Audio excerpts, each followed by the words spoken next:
Hello there, welcome to another edition of the Open Governance Initiative, the OGI. I come your way every week, every Monday to bring you another ministry or any other ministry that is of course relevant to the National Development Plan. Of course they all are. We're taking stock of this plan 2018-2021 to look at exactly what the ministries have been doing since then, where we are and what's headed.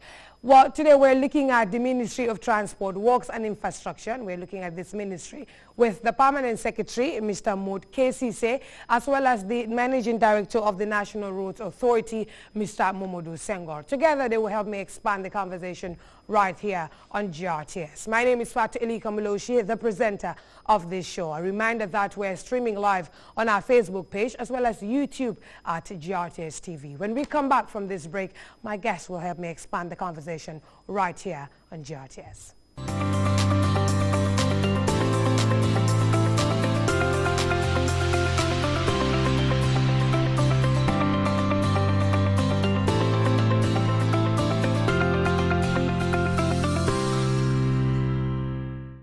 Welcome back to the OGI. We are coming to you from the Gambia Radio and Television Services. My name is Fatu Elika Muloshi, the presenter of this show. Today my guests are the Permanent Secretary at the Ministry of Transport, Works and Infrastructure, Mr. Maud Kesise. He's been accompanied by the Managing Director of the National Roads Authority, Mr. Momodu Senghor. Of course, PS is already here, seated and ready for us. PS, you're welcome to the OGI. Thank you, Fatu, and we're glad to be here. Very well. MD, you're also welcome. Thank you. Glad to be here as well. Thank you. Pleasure. P.S. The importance of transport is widely underscored in the National Development Plan, strongly recognized as well. Tell us what makes it so? Transport and transport infrastructure are critical, and infrastructure in general are what we consider as enablers of development. Without infrastructure, there cannot be no development. So it is that important.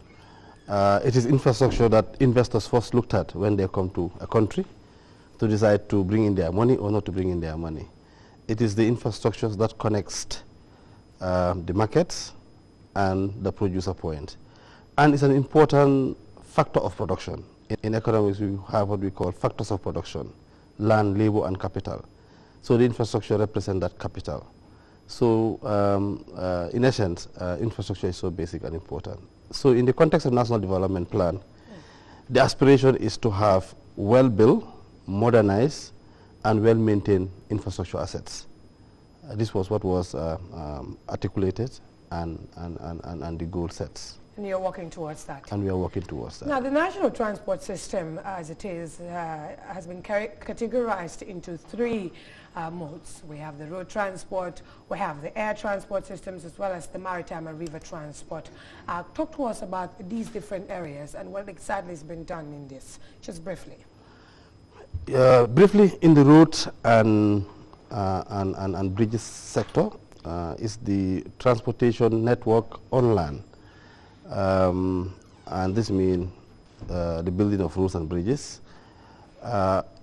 On air is about airport services and air services. And on the maritime is about river transportation, sea transportation, and is represented by port services here, as well as Gambia ferry services. To some extent also the physics sectors are also included as part of this. Okay. Yeah. And the ministry is overseeing these areas as well and the infrastructure needs. Yeah. Let's start off, of course, with the road transport, which is very much critical to this conversation, because this is what people are seeing every day and they need every day, because everyone somehow, somewhere has a need to be met on a particular day, and they're using road for that, especially in regards to our everyday, our everyday activities. And just talk to us about the classification here and what characterizes, urban roads. Because when I look at the road stretching from Banjul to Brikama, and I look at the roads you're constructing in Basse, I would say I fancy the Basse roads, those Hakalang and all those roads. Then what I see here, really, tell us, what constitutes urban road? Well, what constitutes urban road is roads set within the urban environment. And this is not only about Banjul and the greater Banjul area, but it could be in urban settings such as Soma, Farafenye, Basse, Okay, so now it's not just limited to Banjul and the greater Banjul area? No. Why so? Because they are also urban. Basse is urban now? Yes. Yes. What makes it so? Does it have all those facilities that makes it an urban center now? Basse, remember, Basse is a regional center, and it's a regional administrative area. So it also should have most of the basic facilities that any urban setting should have, supported by road infrastructure, market infrastructure, drainage infrastructure, etc. I mean, you have the markets now, you have the roads now. What about the street lights? Are these also there as well? Not quite, but some are there, but a lot more have to be done there. MD, you would also agree that Basse and all these areas he had mentioned, which are of course in the rural area, are urban cities as well, and they're having urban roads as we speak. Yes, that's true, because yes, as he rightly said, Basse is the administrative capital of URR. If you go to LRR, Mansakonko is of course the administrative capital of the LRR. So developing road infrastructures within these setups is of course referred to as urban road development. We know that the ministry, of course, works directly with you as well in regards to the construction, the road constructions, especially those ongoing as well.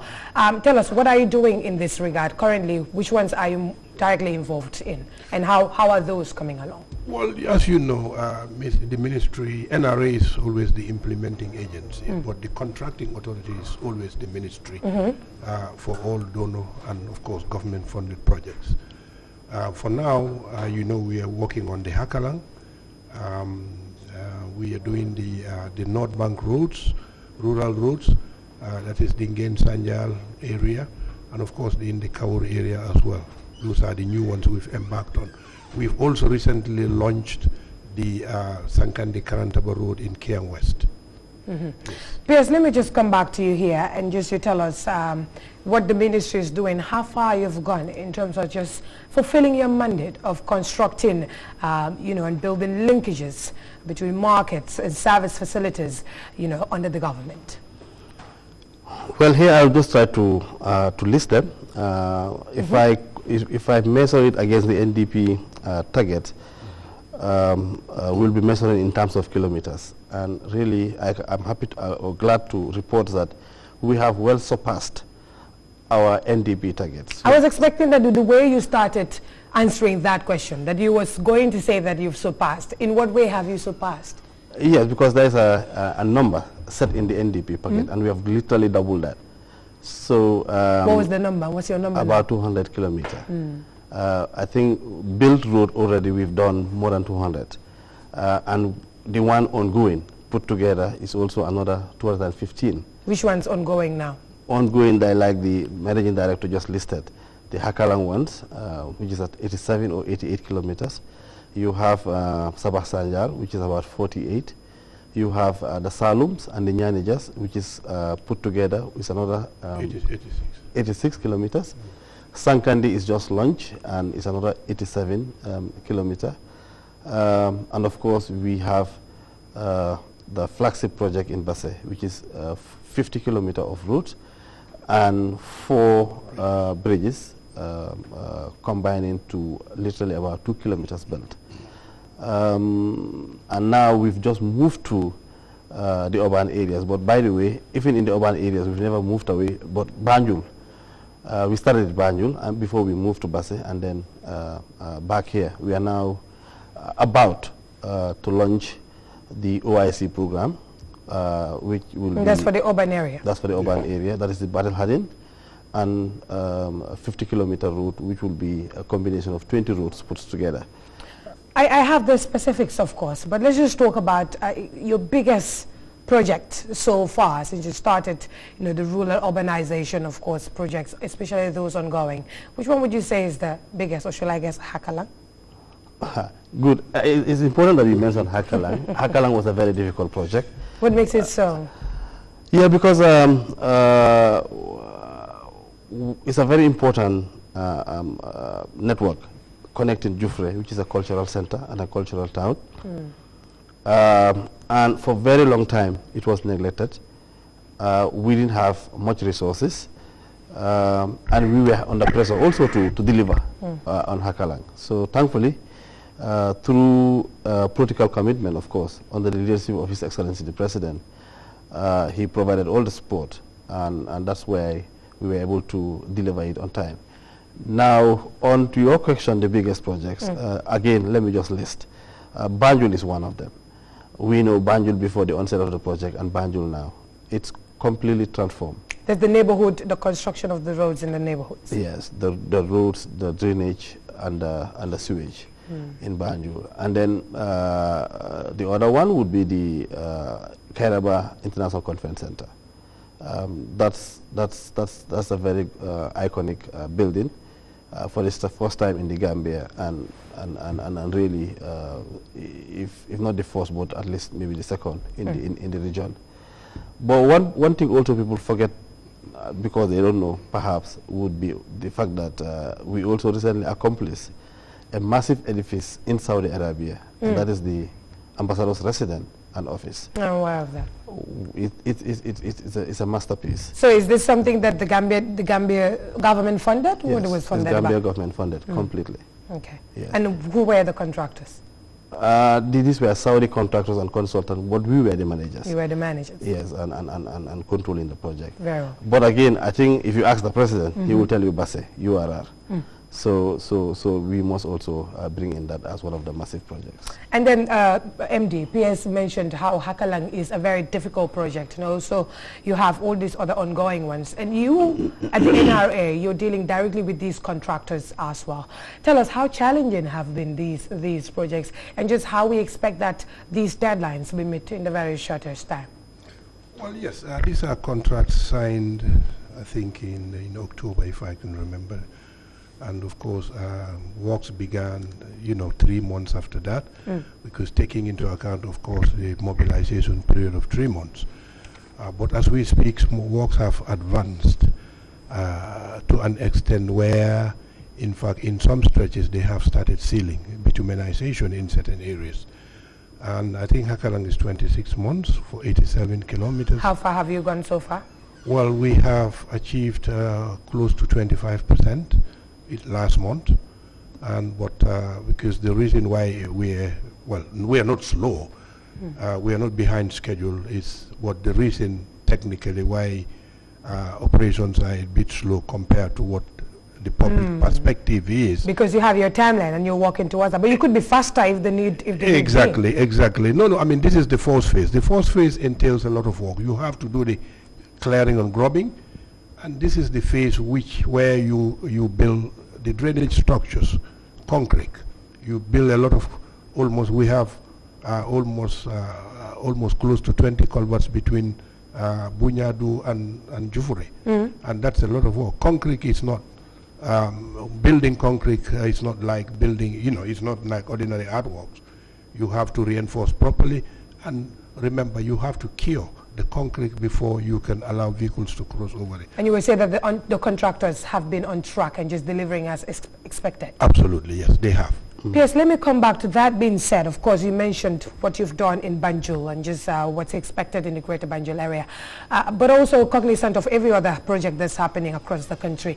It is not only about constructing the roads, but putting up high quality and standard roads. Would you say these roads in Banjul are of the highest standards and those ongoing? Yes, a higher standard vis-a-vis building to design, the design standards. Now, let's remember that roads are classified, just like any 5-star hotel or any hotel classification. You have 5 stars, 4 stars, 3 stars, 2 stars, 1 stars. Ours are not 5 stars. They are not 5 stars, yes, but they are very good stars. So what star are they? In the MD Samuel will come to that, but the point I'm trying to make is that we have to also contextualize the fact that we are building based on the available envelope with us, and also based on agreed national standards and international standards that we have. So if you measure it by that, most of the roads built actually do surpass their design lives. In the Gambia, most of the roads built are built to standard, and the evidence are that they usually outlive their useful life. So you have a stipulated time that they should in fact leave for. Yes. And then fortunately for you, they're living beyond that. Yes. But still, I'm interested, MD, let me just come to you, because road maintenance is also very crucial here.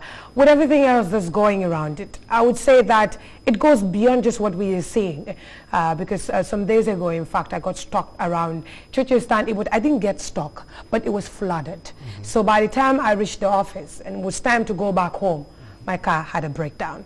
And I would say that I would say, of course, if not for many, but this would be the case for other people as well. So you realize that the lack of proper maintenance of the roads and just the lack of building the required standard just has a kind of a ripple effect on the everyday consumer as well, and those people that are having their cars and not maybe permanent secretaries or MDs. They don't have vehicle allowances like myself and others.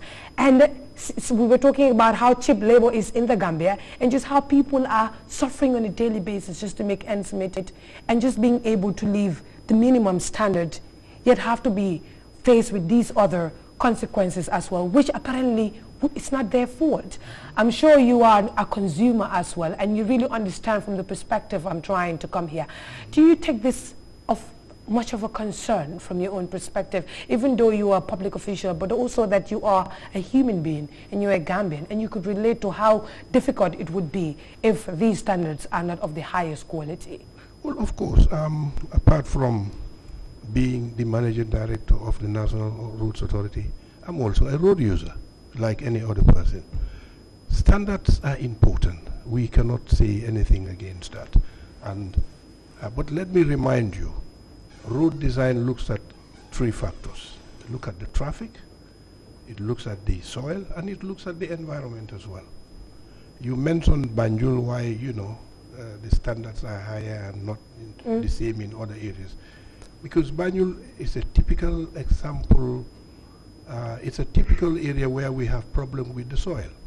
The water table in Banjul is very high, for example. The reason why concrete is chosen as compared to flexible pavement.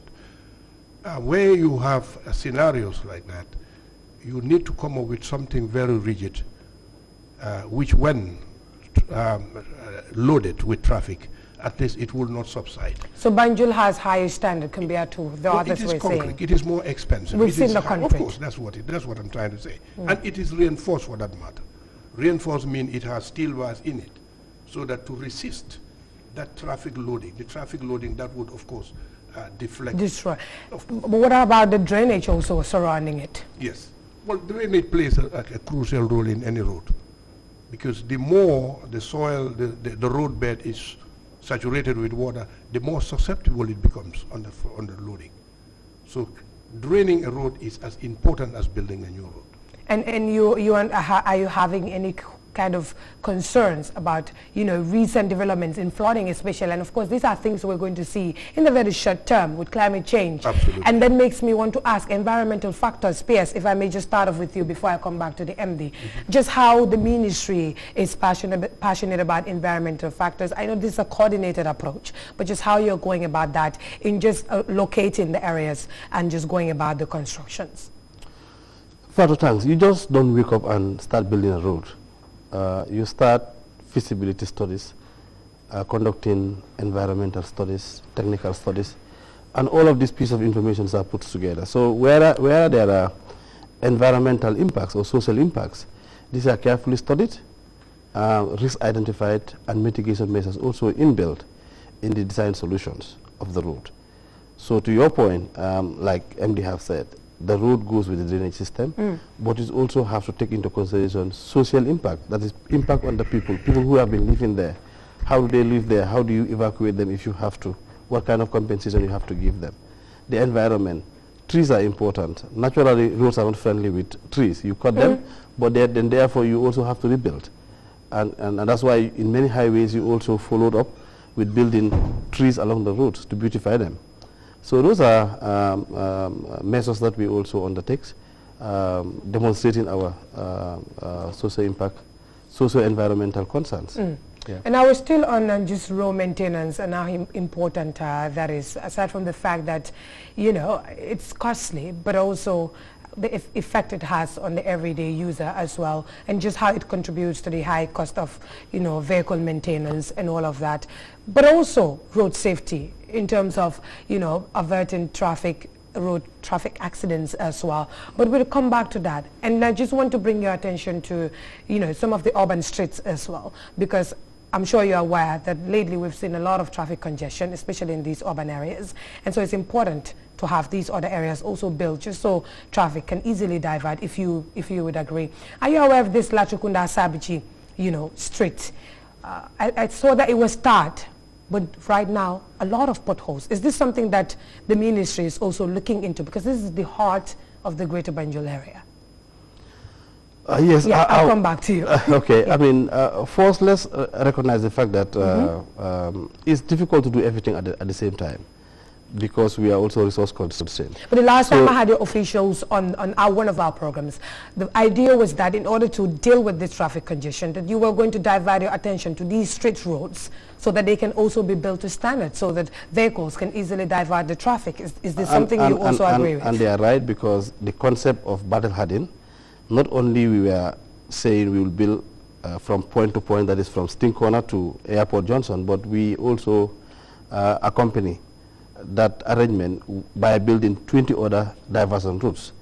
So they're right. And the point I'm making is that I think councils, local authorities also have to come on board, coordinate with us to making sure that while we are building the highways and the major diversion routes, the streets are also taken care of. So right now you're not getting the much needed coordination from the councils? They are not quite active on the road sector now. That's interesting. But just let me come back to you, MD, in regards to especially these street roads, because I know I pointed Latrikunda, but this is just one of those instances where you're saying, what are you doing in this regard? Well, thank you, Fatou. The road you mentioned is called the Bundung Highway, and it stretches from the Serekunda Mosque end all the way to Latrikunda Sabiji, including Master Jata's end. And this is part of the OIC. Is it? It is part of the OIC routes. Okay. That means they can be hopeful for the in the next months. Absolutely. The road would be upgraded to a very, recognized standard, with asphalt soffitting, with proper drainage, and maybe with even street lights eventually. This is interesting to know, and that makes me want to come once again, the OIC, the roads you have, the projects that you have under this particular, project. Let me come back to you, Minister, and then come to you again, MD, because it's interesting that we also discuss what the people should expect as part of this project. The project is a very important project, and the perception out there is that we are building for the summit. No, we are building for Gambians, because these routes will live long after the summit has gone. The Barrett Harden is a 3-laned, both ways, dual carriage. And it will be properly lighting up with flyovers. So it's one of its kind when built in the Gambia. And of course, like the MD have also said, we also have selectively picked 20 other routes, totaling about 50 kilometers. Which area are these? We have a map, but all of them are in KMCs and in West Coast region. That means we can look forward to the much needed standard of an urban road. Would you say, what classification would you put these anticipated projects? Well, there will be asphalt, as I said, one of the highest standards that we use. Would that categorize as 5-star or 4-star? 5-star, yes. 5-star, you say? Of course it will be 5-star. And flyovers makes it so, right? Of course, yes, flyover. This will be the first time when upstate Gambians will also be able to see roads, intersecting at intersections, and the opportunity will be there to go high and low. So this is the design we've adopted for the Battle Harding Highway. I mean, fascinating as it may seem. Yes. I'm quite interested in just knowing when exactly this will start. I know the OIC, the summit is next year. Yes.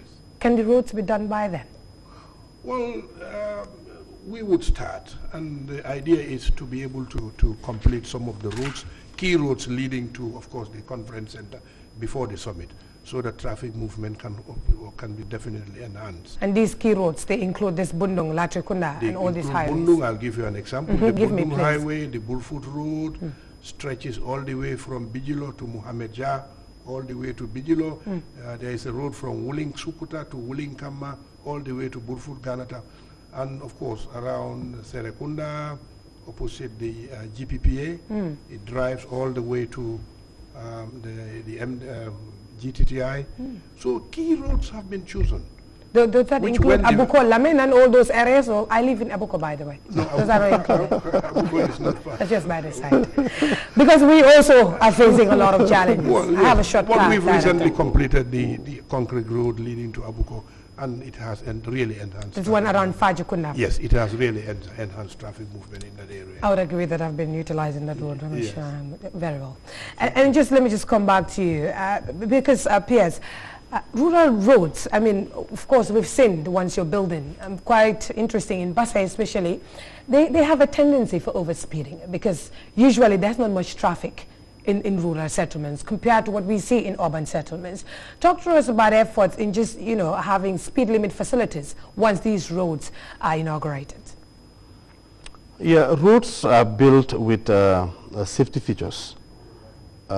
Usually they come by way of speed bumps, traffic signs, speed limits, silver crossing, etc. Yes, and people, at least at the level of our ministry and at the level of NRA, are doing a lot in enhancing awareness for road users to be conscious of these features. Is that the only thing you're doing for now and just raising awareness? I mean, how is that trickling down to these rural settlements, especially those directly, affected by this new development?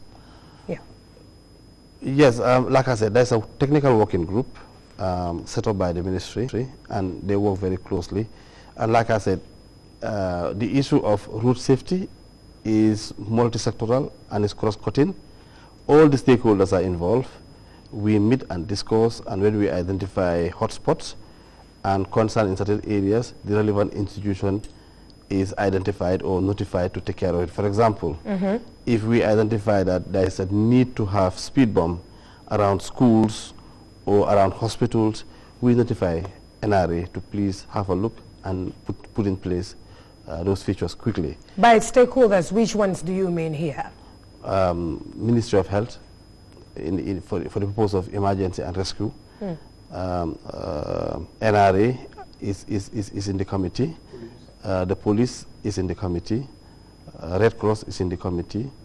So it's multi-sectoral. So the initial stage is important here. And would you say that WORKS, your ministry, basically has, a much important role to play here because we're dealing with the roads and infrastructure. I know human beings also have a role to play in road safety, but just tell us why your role is critical here. Would you say you play a major part in it all? Or would you take it back to the police? Because everybody has somebody to point. No, our ministry don't behave that way. Okay. We take responsibility very seriously. And we don't also point fingers. We identify a problem and seek solutions. Have you been seeking the solutions, especially with road accidents? That's exactly what I'm saying. And that was why we constituted the committee, for which we are working very closely and coordinating with all the stakeholders, including the police. And we are planning and putting together a road safety or traffic management program with the police, which will show the digitization of vehicle registration. It will also see the digitization of license and, of course, the fining mechanism. So for the police, this is a very good program. And like I said... how is that coordination coming along? The coordination is coming along from the concept that we have developed, and we are trying to now call a partnership. Okay, this is just a concept for now. It's more than a concept. It's a working group. It's a working group. Okay. And we are on the stage of actually doing a call for public-private partnership. to be able to implement the project. Yes, MD, you have so much to say about road safety as well, because after it comes to them, they trickle down to you. Well, Fatu, every route is built, when built, is handed over with, of course, all these safety features mentioned by PS. But now, based on, the level of accidents we are getting now, we have resorted to, of course, in collaboration with the committee he has mentioned, which we are part of, to come up with new initiatives. That means, because most of the accidents we are having now are all speed related. So we are saying, what do we do to be able to curb this? And the only method we can come about and which we are implementing now is to come up with physical humps. Because we came to realize that drivers don't observe some of those signs. You mean the humps on the highway? On the highways, yes. At strategic locations, not everywhere. School zones, markets, because it cannot be everywhere as well. Certainly. Because otherwise the purpose of the road will be defeated. So we collaborate with, of course, the police and some other members as part of the committee to look at these locations where they are. So we came up with this agreement that they can only be within school zones, markets, hospitals, where... Like we have around post office. Exactly, where people cross in numbers. I know that the conversation around road safety is not something that just started. Even the ministry is doing the awareness. Absolutely. But now it's about time to see concrete action being done. And even just signs on the highway. Sometimes police are standing in a particular area telling you this is the one way, but where's the sign?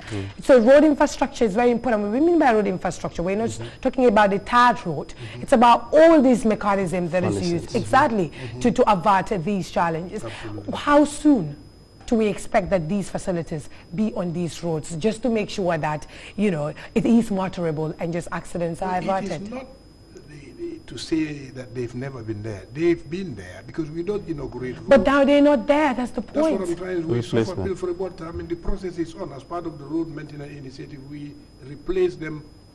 But then, PS, it means that the process has been slow because it's been like that for a very long time. Yes, we have. I mean, without taking any excuses or making any excuses, the truth is, during the project concept and resource mobilization, all of these things are inbuilt and the budget, inbuilt in the budget. Once you deliver them, the annual budget. In the annual budget. Okay. Once you build it, and unfortunately over time, they are tampered with or they are lost, then the replacement issue comes in, and that is what also has to come along with the maintenance. Yes. And they are doing a lot, replacing and maintaining the damaged routes. So it's about resources, or what exactly? It's just about the bureaucracy, what's happening, or the expertise needed to carry out these things? No, this doesn't require much expertise. Actually, I will put it to resources. Okay. If they have more resources, they will be able to do a lot more. So that means that this particular industry or this particular sector is not generating much needed revenue, because part of it also should be so.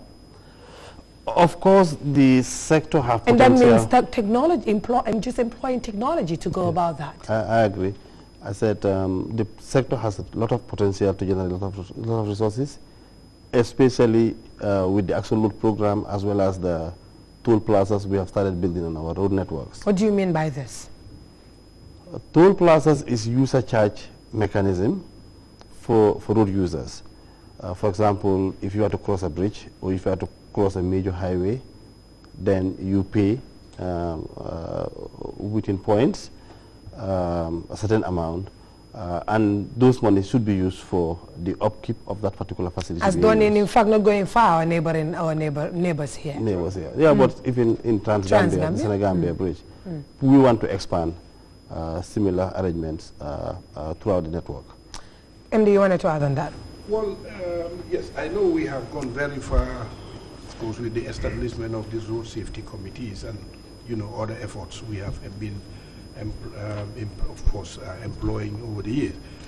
But according to the UN Decade of Action, every country should have a road safety agency, a lead agency, responsible for road safety. So who is responsible for road safety in this country? It's a question I've been asking and never had a single answer to it. Yes, for now it is the NRA and the ministry, of course. But then PS made mention of course, the others. You have the police, because road safety... But who? Then that means the ministry is responsible with NRA. Yes. Okay. And the police. Because we But now you're pointing again. No, we are responsible for, road safety is in folds. You have the engineering, which is our role, of course, with the ministry. This is a primary role you play here. Yes. But you also have a very important component, which is enforcement. You can put all the signs, but if the laws are not enforced, you are not getting anywhere. And this is one of the problems we have. So, your other stakeholders... If the people behave badly. Yes, I'm coming back to the people. Exactly. And that is to say the enforcement is not in the hands of the people. The enforcement is by a particular arm of government. So, you're talking about that the police, they've not been forthcoming in just enforcing the laws. Well, they are enforcing the law, but to me it's But then you have a problem here. Exactly. Meaning that something is wrong somewhere. Yes. Well, yes. Or are these laws, in fact, not progressive enough? In fact, some of the laws are, if I may say, some of them are even outdated. Really, we need to do a lot to be able to get anywhere with, this issue of enforcement. P.S., what's your take on this?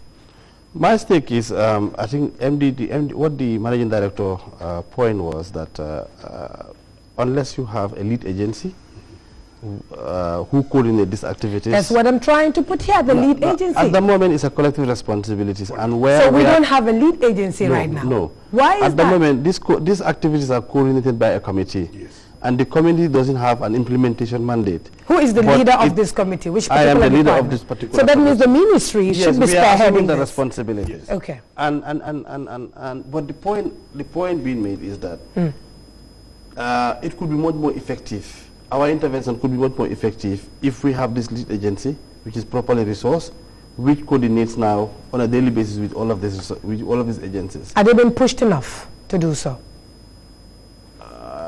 Towards setting up the agency. No, the agency has been set up. It has it. But have these implementing agencies, have they been pushed, these enforcement agencies, pushed enough to make sure that what you're really putting forth on the table as the leader of this committee is really being materialized? Absolutely. Would you say so, MD? Okay, please. Well, like he's one of the agencies. But you are the leader here. Yes, but he knows if I am pushing enough or not. Yes. Yes, pushing enough meaning I have to give them also enough resources. Absolutely. when we bring the police here, they're going to say the same things as well, that the resources, and they're doing what they can. I know the last time we had the interior, we talked about how they, digitalization and just how that is coming along. But we just want to make sure that these are not just mere words, but they're materializing into actions. Before we go, yes. Fatu, we are not pointing fingers. Okay. Police are our partners. And really, we are doing a lot together to make sure we cope, of course, this menace of course, road traffic accident. But as I said, to make sure this road safety is effective as we wish it to be, I think the recommendation, this is not coming from the Gambia or from Senegal or from any corner. It is coming from the UN Decade of Action. What are they saying? Exactly. They said to make sure that road safety issues are more effective within countries, it should be, the countries should form a lead agency. And by this they mean a special body, a special agency responsible for nothing but road safety, coordination, engineering, statistics, and of course enforcement. And that falls under the ministry. Well, We'll just put a hold to that and take this very short break and come back, because the Permanent Secretary and the Managing Director of the National Road Authority are still here to expand this conversation. Stay with us.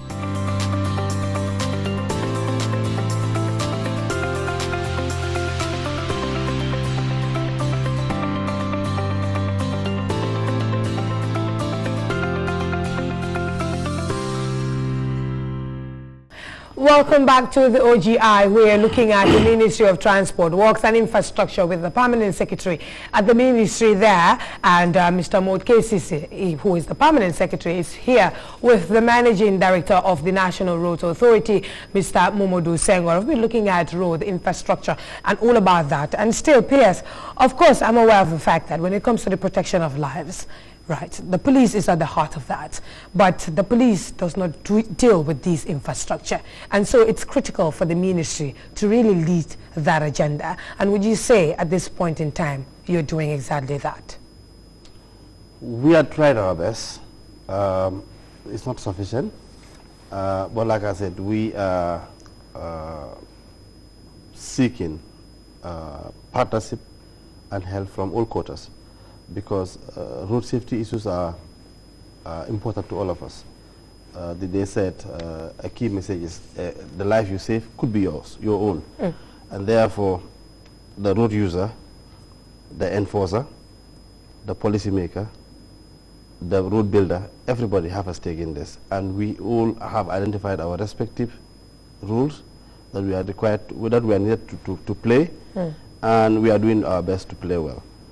Let's talk about road transport pricing here, especially, because still we're dealing with the everyday user of these road transport systems, and price is something we can't take away from that. How do you coordinate that with your agencies as well, in just going about making sure that they're not overpricing?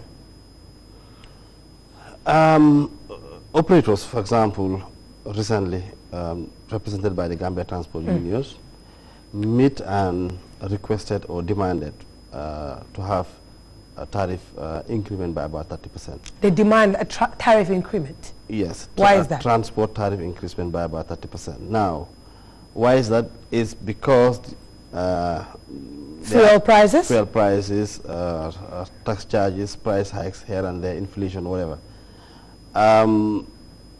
And it is very important. However, the manner and ways transport fares are constructed and reviewed require a process, because it's not one party interest alone that you have to look at. In this case, the operator alone. The consumer comes in, government comes in, other interest groups are also should be involved. And to the extent that your claim and justifications are genuine, we will simulate them in a model tariff, and then whatever the number comes in, is that what is recommended to the minister to approve. So you're saying that you'll be in fact looking at this proposal of increasing the tariffs. I mean, this, like you said, shouldn't be just on one factor, the fuel price. But the consumers themselves, can this be affordable in the very, at this point in time? Absolutely. The timing is wrong. Yes. At the moment, is political calendar, and we should not be doing anything that plays in the political domain.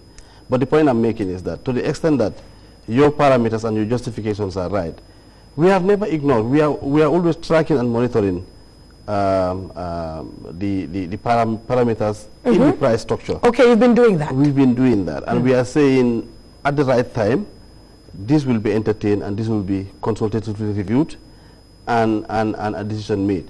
Whether it's going to be up or down, that is indeterminate now. I'm not saying we are considering a tariff increment, no. What I'm saying is that tariff review is an ongoing process, and we are quite active in this.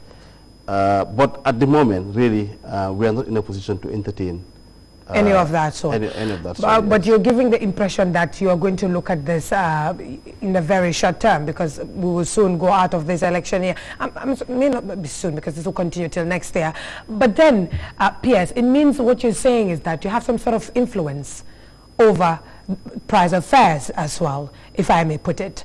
Then you are aware when these go high, because once they go, they don't in fact come down. What you are pointing relates to two aspects. Uh-huh. There is this issue of liberal market, and there is also, even in liberal market, there is also what we said, regulated. So you're going to attach it to a free market once again? No, the point I'm making is that what we are talking about, transport fares are regulated. It's a regulated issue by the ministry, and therefore its movement up or down is something that is done through a process. So what happens is that, because this is not the first, this is not the last, and this is not going to be the last time we see that the transport union may come with such proposals. Yeah. So that once they come with such, or in fact before the public sees an increment in these fares, you would have been aware that this is going to be the case, and that whenever it happens, you're sure that it was perfect at that moment? Whenever we have put together our analysis and determines that there is need to increase up or down, such recommendations are then made to the minister to do. All right. That would put up stop to that. And just let me come to the MD before we move on to other areas as well. What has been your overall impression of the ongoing works so far, just around, you know, the road projects and just the infrastructure on these roads, and just what's expected in the very short term in terms of putting up the highest of standards? Well, as I told you before, we don't dilute our standards. We use, of course, we design our routes in consultation with, of course, good practice standards. And this is going to be the, of course, the limelight of NRA as an institution. PS mention of some of the procedures we take before we implement projects. By that I mean we go through, of course, pre-feasibility, feasibility studies, detailed designs. Of course, some of these steps include EIA, environmental impact assessments, because we are aware of course, the effect of climate change on, of course, road infrastructures. So we also try to adopt what we call resilient, climate resilient, of course, road design approaches. Infrastructure. So exactly. So this is it.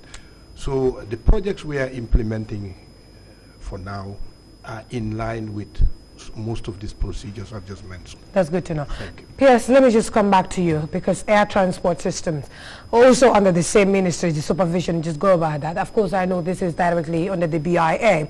But tell us, before I in fact go, do we have any aircrafts in the country here? Because the Gambia is a tourism destination, you know. We used to have, but we don't have anymore. What happened? What happened? Then it was called what? Gambia Airways, right? Gambia Airways. And then now. When was this? How many years ago? It's a long time. Not quite long, but it's a long time. But the point I'm making is that we used to have it. We don't have them anymore. But we aspire to still have or acquire some. Have you made any efforts in this regard? Efforts have been made through GIA and through, of course, private sector participation to at least designate a national flag carrier or buy our own to fly our flag. What happens when those people we rely on happen to stop coming here then?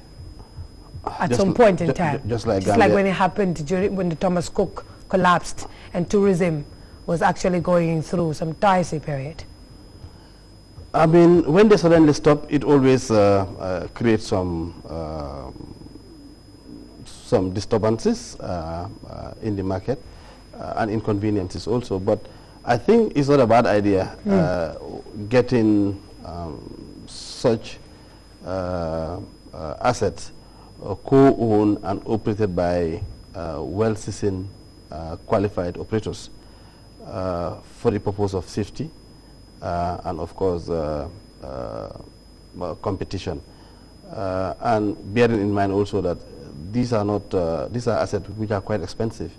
I was going to come to that. Is it because we can't afford? I mean, we're a whole country. Is it about the cost, or there are other factors that you're looking at here? The country can afford it, yes, but we also have other priorities. I think we have to prioritize those ones before we come to this.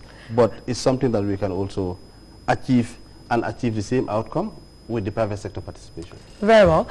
The Banjul International Airport, which is in short BIA here, we know that there's been recent developments in regards to just upgrading the facility and other facilities embedded to the cargo. Tell us how are those coming along? I know that recently you just embarked on rebranding the entire place.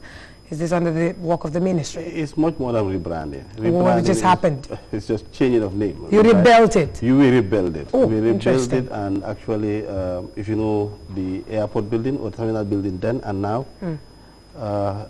it's completely refurbished, reconfigured. What are the new facilities, briefly? Briefly, in terms of reconfiguration, space reconfiguration, that has actually been expanded.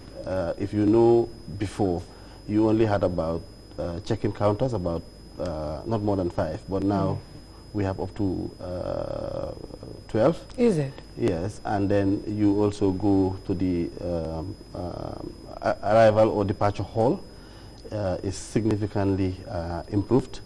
You go up at the departures. All the areas actually, in short, has been enhanced. In addition to that, you have to also look at the control tower. It's modernized. The lighting system is modernized, fully equipped. So in terms of functionality, space, and digitization. And meeting international standards, would you say we are there? They all comply to international standards. So I mean, I do know that the BIA boost of IATA trained certified staff. Tell us, are those enough really in just withstanding the competition the world is faced with at this moment? At the moment, yes. However, with capacity building, it's never a one-way or a one-off thing. We will have to continue to train and retrain individuals to making sure that they maintain the IATA qualification. So you're saying that there's a lot more can be done in just building the human resource. Yes. Let me just go quickly towards the maintenance of this new facility, you call it, which is the Banjul International Airport now. Would you say it's like you said, it has met international standards? But in terms of just withstanding the test of time, because it's recently we've seen pictures on social media of, water invading the premises due to the rainy season. I mean, this does not really send a very appealing picture. What would be your take on this? Yeah, but then what could have gone wrong? Nothing gone wrong. It's natural event.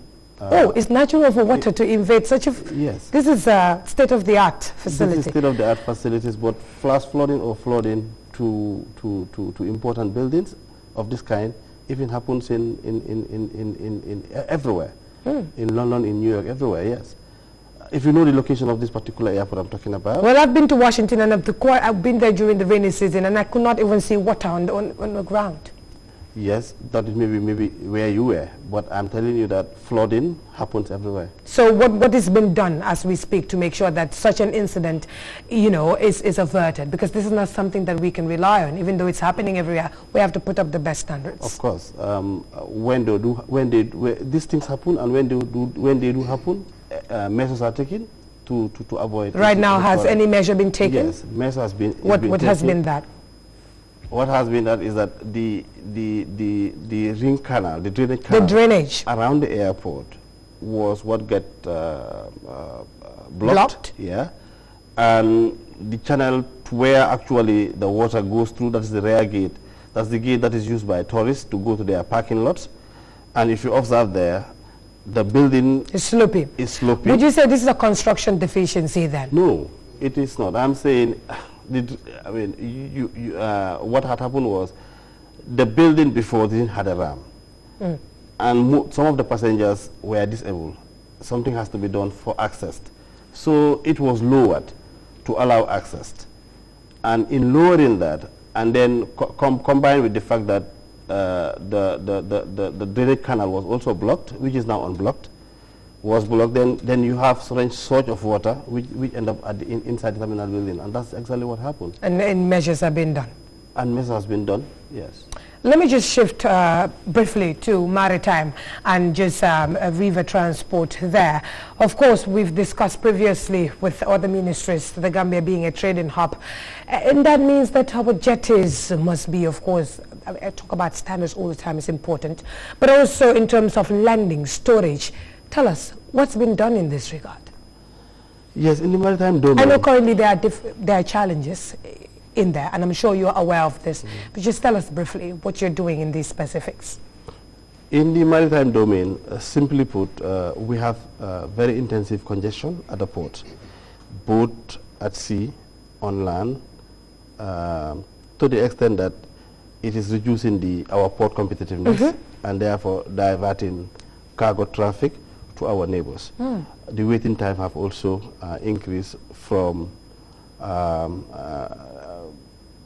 24 from our basis to now we're talking about number of days. I think as we speak, it's close to about 12 12 days or 13 days. So you're aware of these challenges? Yes, of course we are. What's been done? A lot is being done. A lot being done in the sense that we, Gambia Port Authority, if you are aware, have just embarked on property acquisition of Halfday with a bid to expand the terminal space. They've also now using off-dock facilities to making sure that containers, empty containers in particular, don't have to be stripped at the terminal and occupy space. I know that they the have also dredged okay.